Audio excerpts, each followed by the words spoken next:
Evangelho de João, no capítulo 10, quero ler com os queridos a partir do versículo 22.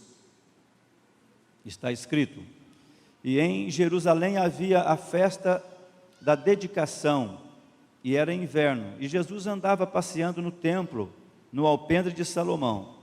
Rodearam-no, pois, os judeus, e disseram-lhe: até quando terás a nossa alma suspensa? Se tu és o Cristo, dize-no-lo abertamente. Respondeu-lhes Jesus: já vos tenho dito e não o credes. As obras que eu faço em nome do meu Pai, essas testificam de mim. Mas vós não credes, porque não sois das minhas ovelhas, como já vos tenho dito. 27. As minhas ovelhas ouvem a minha voz, e eu conheço-as, e elas me seguem. E dou-lhes a vida eterna, e nunca hão de perecer, e ninguém as arrebatará da minha mão. Meu Pai, que mas deu, é maior do que todos, e ninguém pode arrebatá-las da mão de meu Pai. 30. Eu e o Pai somos um. Os judeus pegaram então outra vez em pedras para o apedrejar. Respondeu-lhes Jesus: tenho-vos mostrado muitas obras boas procedentes de meu Pai. Por qual destas obras me apedrejais? Os judeus responderam-lhe, dizendo: não te apedrejamos por alguma obra boa, mas pela blasfêmia, porque sendo tu homem, te fazes Deus a ti mesmo. Amém? Até aqui. Vamos falar com Deus. Senhor, a sua palavra sempre preciosa, imutável, que ela tome o nosso coração, que o Senhor, pelo Espírito Santo, nos ajude a compreendê-la, para viver, ó Deus, cada dia, nessa dispensação da graça, realmente movidos pelo Espírito Santo, e assim, nos tornando cada vez mais parecidos, semelhantes ao Senhor, em nossas atitudes, em nossos pensamentos, em nossas decisões, e que o nome do Senhor seja glorificado, através das nossas vidas, em Cristo Jesus. A igreja pode dizer amém? Amém? Amém? Podem se assentar, por favor. Glória a Deus.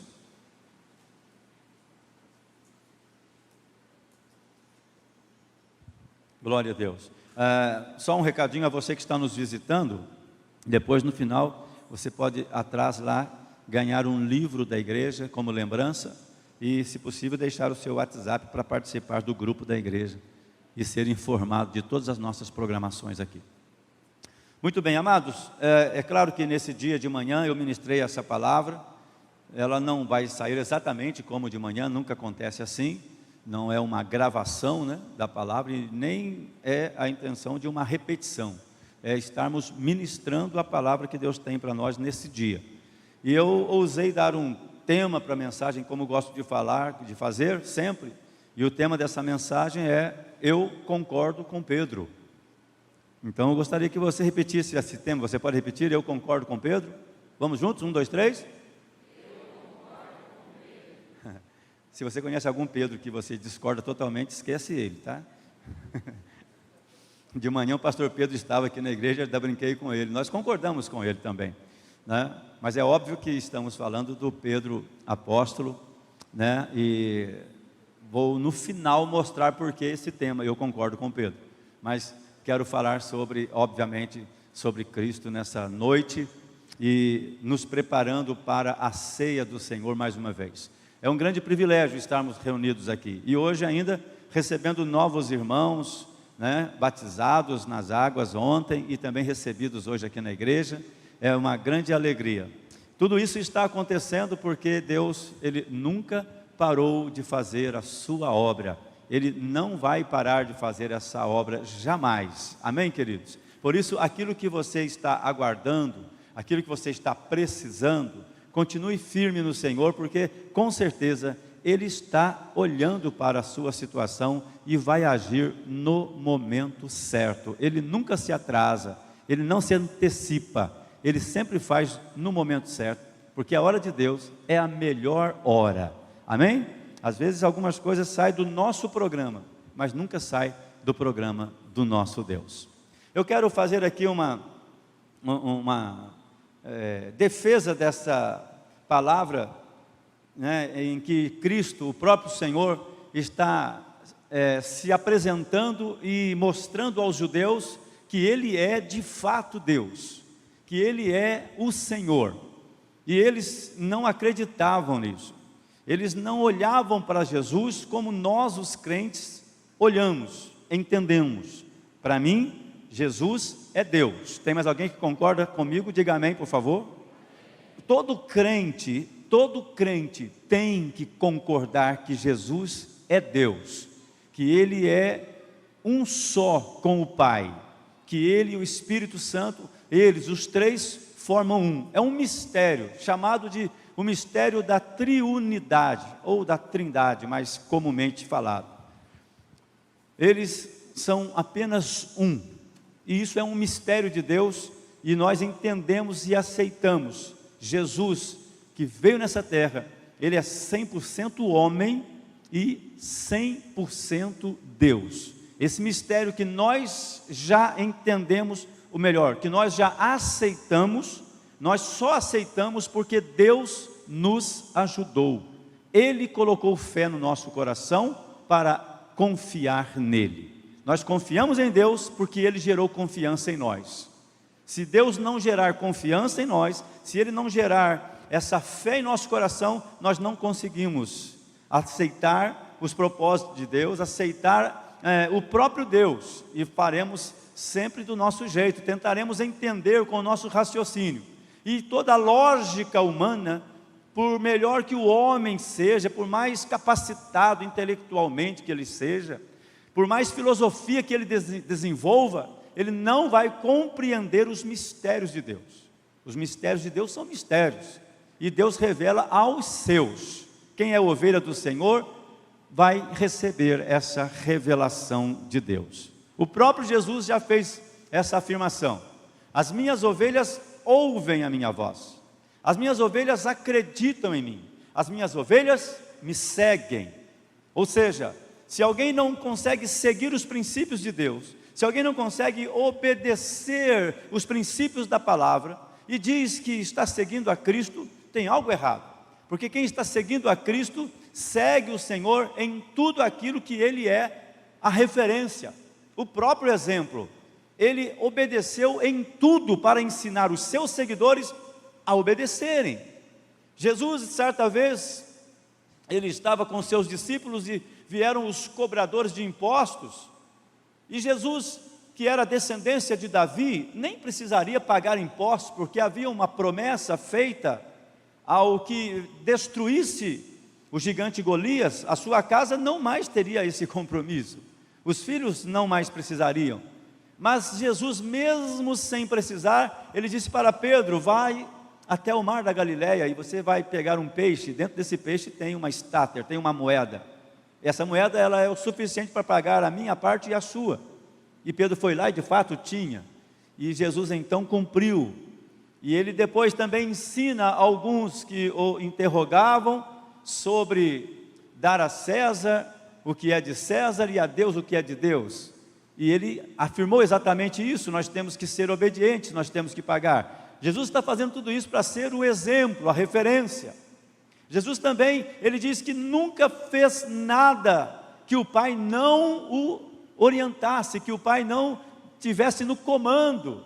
Ele sempre disse: eu faço tudo que o meu Pai me enviou. Ele deu exemplo de submissão, de obediência, de alinhamento, de comunhão, de unidade.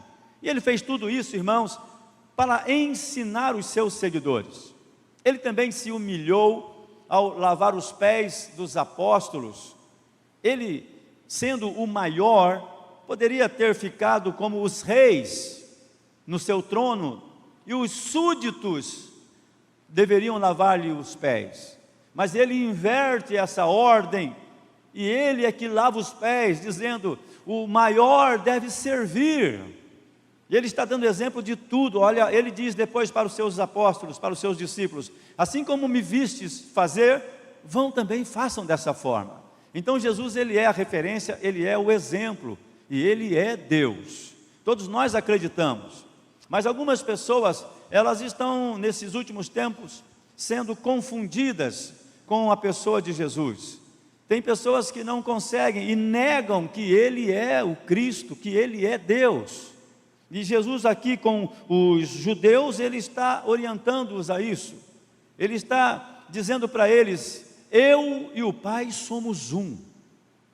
E Jesus também em João capítulo 14, Ele diz: eu sou o caminho, a verdade e a vida. Ninguém vem ao Pai senão por mim. Se Ele e o Pai são outros, são duas pessoas distintas, separadas, Ele diria: ninguém vai ao Pai senão por mim. Mas Ele diz: ninguém vem, eu e o Pai somos um. Eu e o Pai somos um. Ele é Deus, Ele é Senhor, Ele merece toda a nossa prostração. E aí, quando eu e você o recebemos como nosso Salvador, como nosso Senhor, nós determinamos em nosso coração e pela palavra, em obediência à palavra, obedecê-lo. Por isso, queridos, tudo que fizermos para a obra de Deus, tudo que fizermos, e não somente no contexto de igreja, mas também servindo outras pessoas, na questão, nos trabalhos ou no trabalho, na família, nos relacionamentos, tudo que eu fizer para as pessoas, eu preciso entender: eu estou servindo o meu Deus. Jesus disse que a verdadeira religião é essa. Quando você visita alguém, quando você faz algo para alguém, Ele disse: é para mim que você está fazendo. Então ter esse entendimento e viver com esse entendimento latente a cada dia: é por isso que eu faço, é para Cristo, é para o Senhor. Eu então terei mais motivação para servir, eu terei mais motivação para perdoar, eu terei mais condições em Deus de realizar essa obra. Quero dizer a todos que quem não está conseguindo realizar o que a palavra pede, o que a palavra ensina: pastor, mas eu não estou conseguindo. Querido, tem alguma coisa que você não entendeu ainda, e Deus, Ele quer te ajudar. Ele derramou os seus dons para te fortalecer, para te ajudar. E tudo que Deus solicita na sua palavra para a igreja, nós temos condições de fazer, nós podemos fazer. O problema é que às vezes somos motivados de forma errada. Estou fazendo por fulano, estou fazendo para alcançar uma boa posição na minha vida profissional. Eu estou me esforçando bastante porque eu quero ser um grande pregador. Essa não é a motivação correta. Eu estou fazendo porque eu quero ser um líder. Não, isso pode até ajudar, mas não por isso. Eu devo fazer porque Ele é o meu Senhor, Ele já fez tudo por mim, e servi-lo é o meu privilégio, é um grande prazer, é uma alegria. Ele até disse que o fardo dele, o jugo dele são suaves. Há um certo peso em tudo que fazemos para Deus, mas Ele mandou avisar que é suave, é suportável. Então, tudo que nós fazemos para o Senhor, existe um peso? Existe, mas é suportável, é suave, porque estamos fazendo para Ele. Porque o que é insuportável, o que nós não podemos, foi Ele quem fez por nós. O impossível Deus fez por nós, para que nós pudéssemos oferecer-lhe todo o nosso possível. Quem está disposto a servir a Deus totalmente, diga amém. Então é importante você entender isso que Jesus está falando com os judeus, e que Deus quer falar com a igreja. Muitas pessoas, elas estão se enfraquecendo na fé. Tem pessoas que ainda depois de receber a Cristo, depois de estar com o Senhor, depois de serem batizadas, depois de uma caminhada, elas não têm mais motivação para estar na igreja, não têm mais alegria para servir no trabalho de Deus. Não, perdeu a graça. Alguns estão sentindo isso. No começo era tanto entusiasmo, elas faziam de tudo. Nós costumamos dizer que quando a pessoa quer uma função, ela está disposta a fazer de tudo para alcançar aquele momento, né, de oferecer algo, de ganhar aquela posição na igreja. Às vezes também na vida secular, aliás, sempre também na vida secular, no trabalho, a hora que eu chegar ao cargo de chefia, aí eu estou fazendo de tudo. Aí quando chega, relaxa. Às vezes tem pessoas que quando conseguem uma posição na igreja, no começo é maravilhoso, mas depois vai desanimando, vai vendo que tem preço a pagar. Nossa, mas olha, não é tão fácil, já passou aquele auge, é o que ela pensa, mas ela está fazendo para a pessoa errada, ela está com a motivação errada, porque se ela pensou no Senhor o tempo todo, e ela chegou em alguma posição, ela terá aquilo como privilégio para sempre, ela dirá sempre: Deus, como é bom te servir. E eu vou te dizer uma coisa, irmão, e quando você é criticado porque fez o que Deus pediu, e fez certo, mas não entenderam, te criticaram, se você fez com a motivação certa, a crítica não te desanima, ela continua confirmando: você está no caminho certo, continue servindo o Senhor, porque aqueles que se preocuparem em agradar os homens, desagradam a Deus. Aqueles que se preocupam em agradar a Deus, receberão o galardão do nosso Deus. E Jesus está falando isto conosco para dizer: não te desanimes, eu sou o teu Deus, o que você fizer para mim, você terá recompensa. Então eu amo a cada pessoa que Ele colocou no meu caminho, porque Ele mesmo disse: o que você faz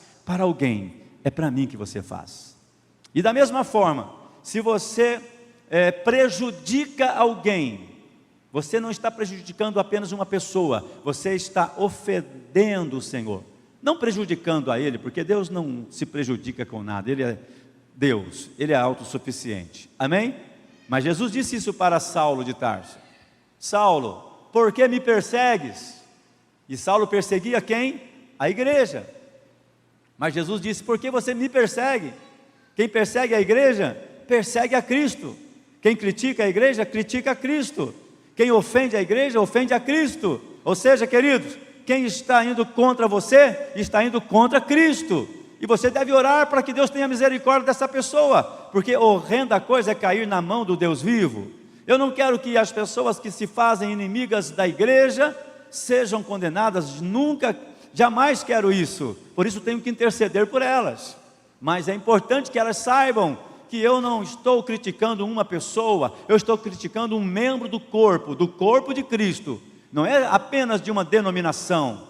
As denominações têm falhas, todas elas têm falhas, mas a igreja espiritual é a noiva de Cristo. Você que faz parte da noiva de Cristo, que recebeu a Jesus de todo o coração, Ele está dando a você uma oportunidade, um grande privilégio de fazer parte de um povo eterno, de um povo santificado, de um povo separado, e Ele mesmo se encarrega de cuidar de você. E para que você não se sinta só, Jesus foi ao céu e disse: mas eu enviarei o meu Espírito. E hoje, ao sairmos daqui, todos nós iremos com a certeza de que Deus não só está aqui conosco, mas vai conosco para os nossos lares. Você não vai chegar em casa sozinho, você vai chegar com o Senhor. Ah, pastor, não estou sozinho mesmo, estou com a minha família. Mas você vai chegar com mais um, que você não vê, mas é o mais certo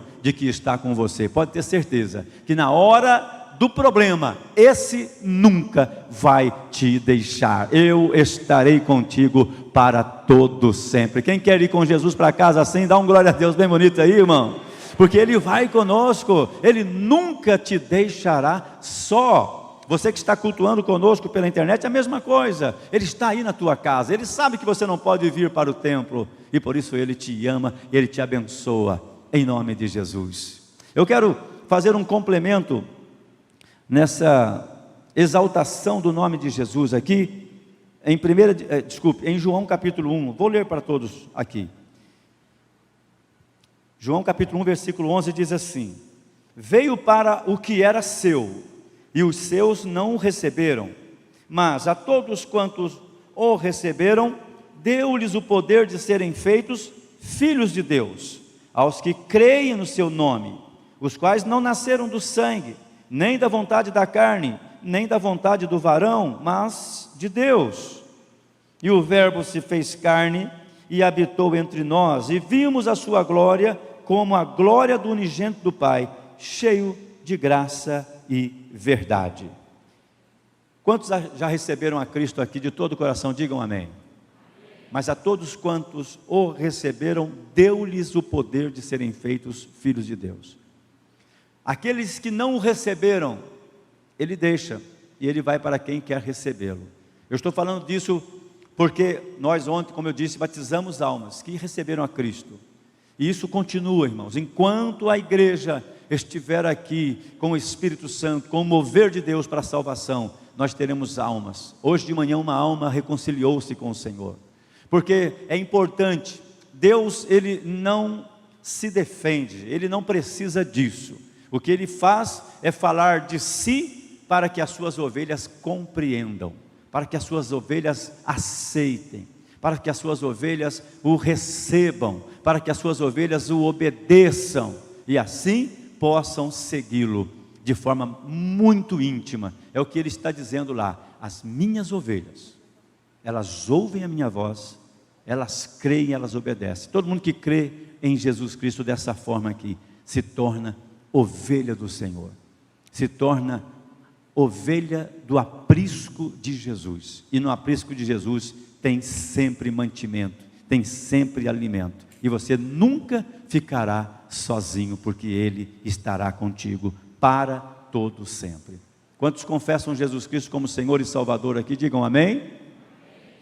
Todos nós confessamos, e Ele é de fato o Senhor e Salvador das nossas almas. Eu quero ir para a conclusão, para cearmos, mas quero fazer ainda algo que você precisa, e eu também, pensar, e devemos fazer isso rapidamente, porque o nosso tempo não permite nos alongar tanto.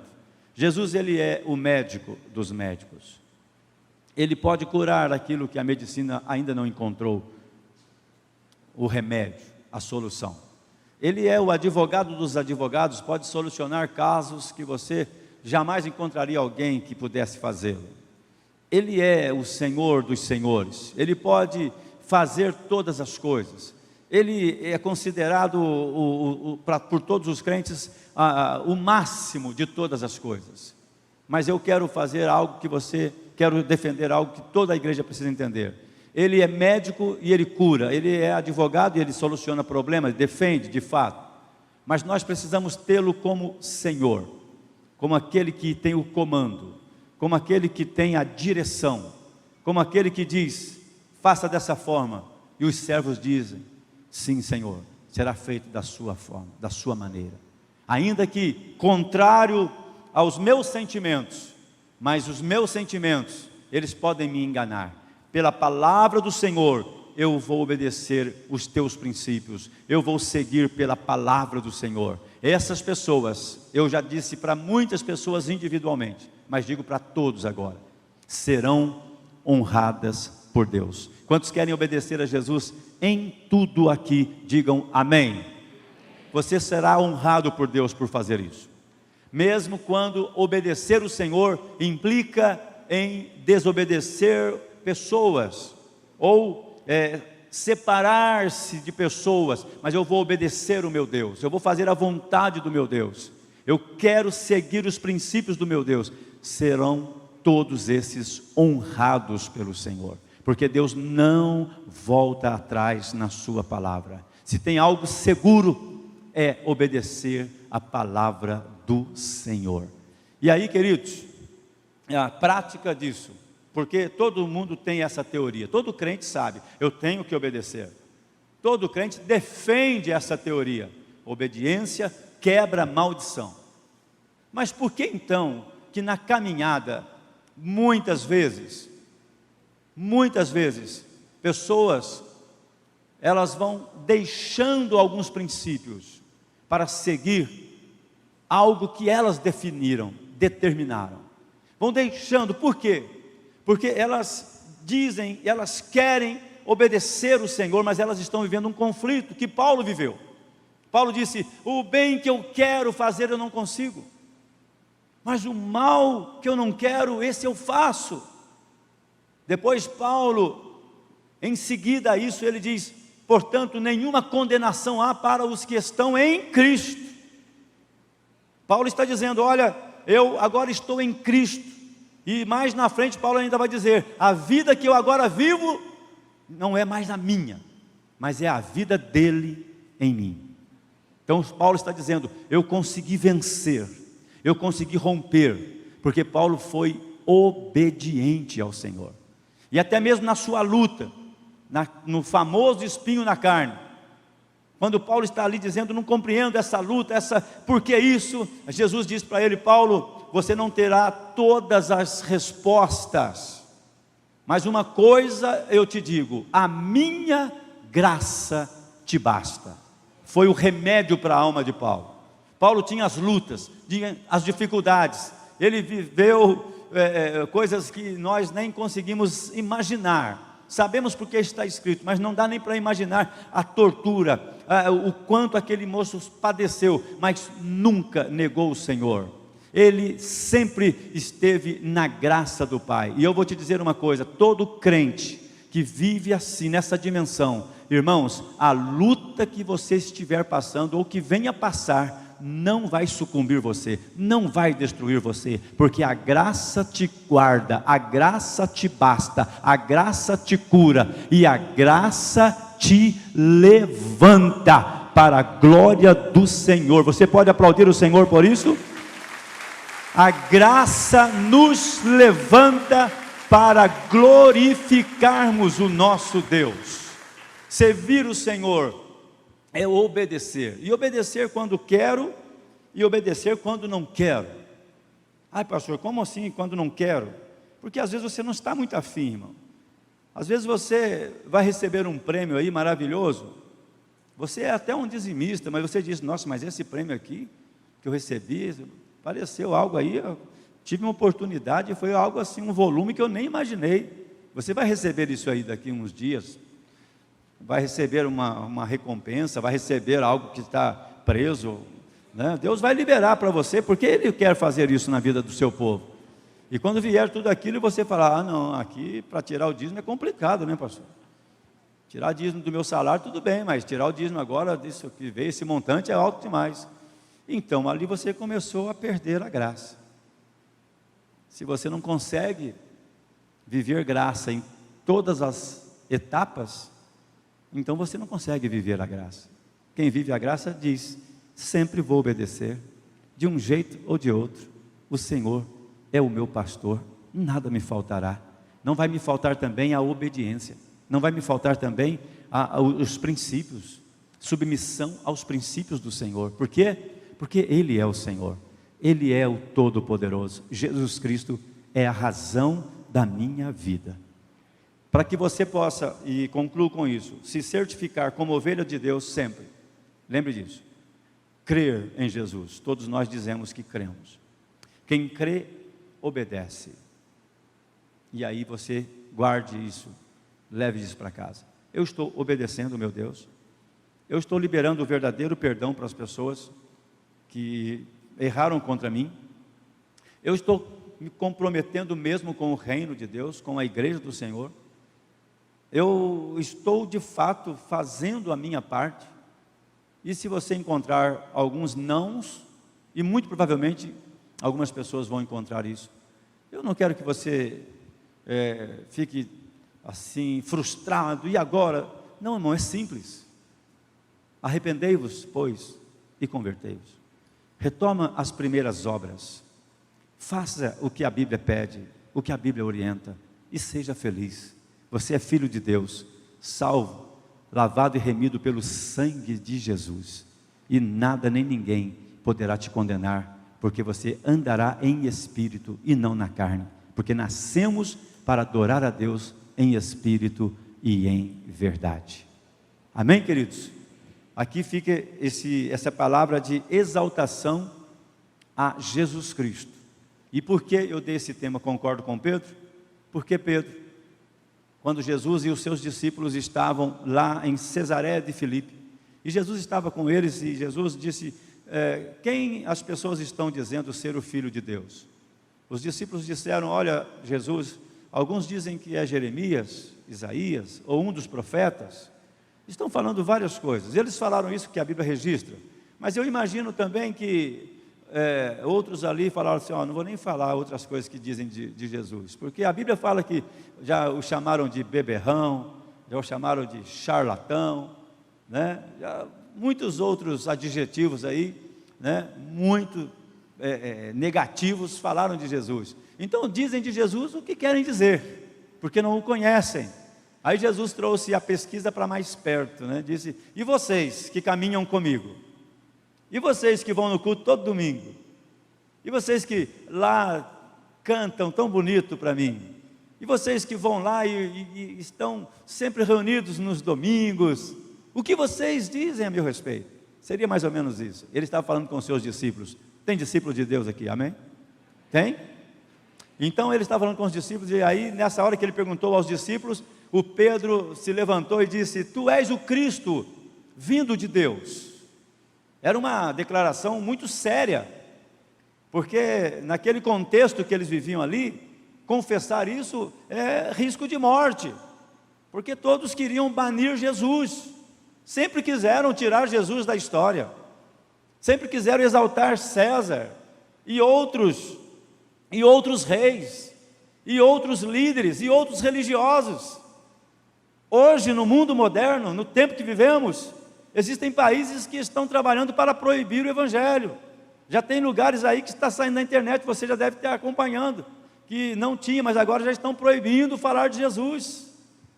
Há uma estratégia satânica para calar a boca da igreja.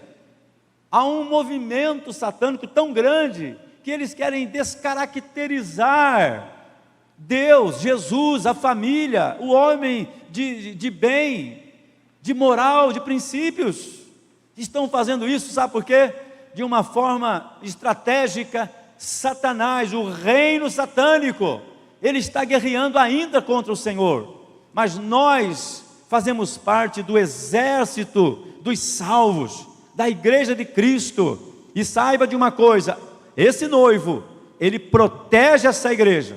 Esse noivo, ele já liberou anjos para guardar a igreja. Esse noivo, ele já liberou o Espírito para ornamentar a igreja. E ele vai colocar beleza na sua vida, na minha vida. Beleza espiritual, irmão.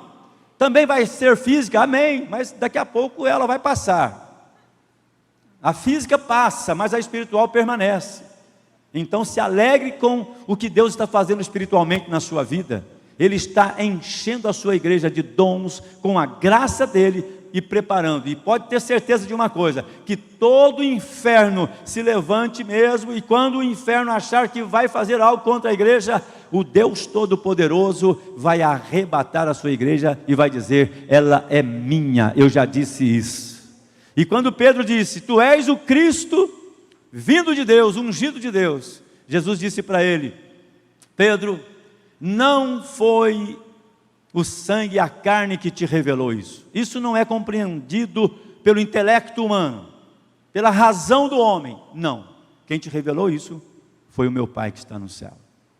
Por isso que a história diz que Pedro, depois que ele tem esses momentos com Jesus, e principalmente quando ele recebe o Espírito Santo, aquele homem se tornou um defensor, perdeu todo o medo que antigamente tinha, e começou a servir o Senhor de tal maneira que, diz os historiadores, que na sua morte ele pede para ser crucificado de cabeça para baixo, dizendo: eu não sou digno de morrer como o meu mestre.